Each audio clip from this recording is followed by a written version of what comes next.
Hello everyone, my name is Adrian, and today I'll be talking about how to find the area of a region in polar coordinates. Now, let's go over what polar coordinates are exactly.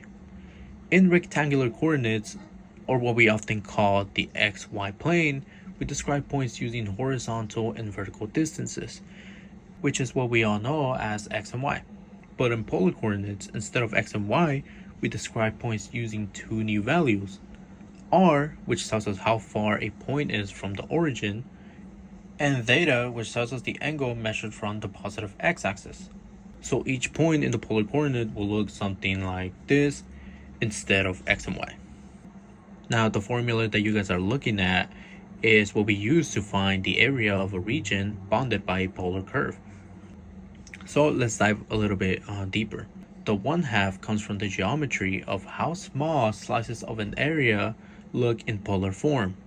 I'm pretty sure you guys are all familiar with the integral sign, so I'll skip that.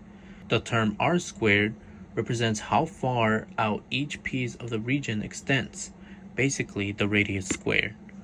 And the theta pretty much tells us that we're going to be adding up infinite wedges that rotate around the origin as theta changes. Now, let's use the formula in an example so you guys can get a better understanding of how this works. Let's say we have the polar coordinate equaling to 2, but we want to find the area of the entire circle and not just the radius centered at the origin.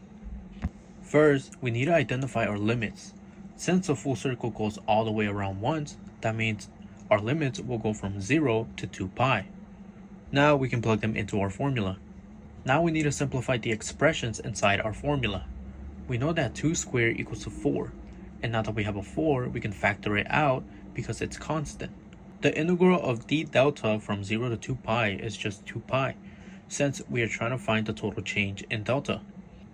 Now all we gotta do now is multiply everything together, and when we do that, we get our final answer, which is 4 pi, which is the total area of the circle.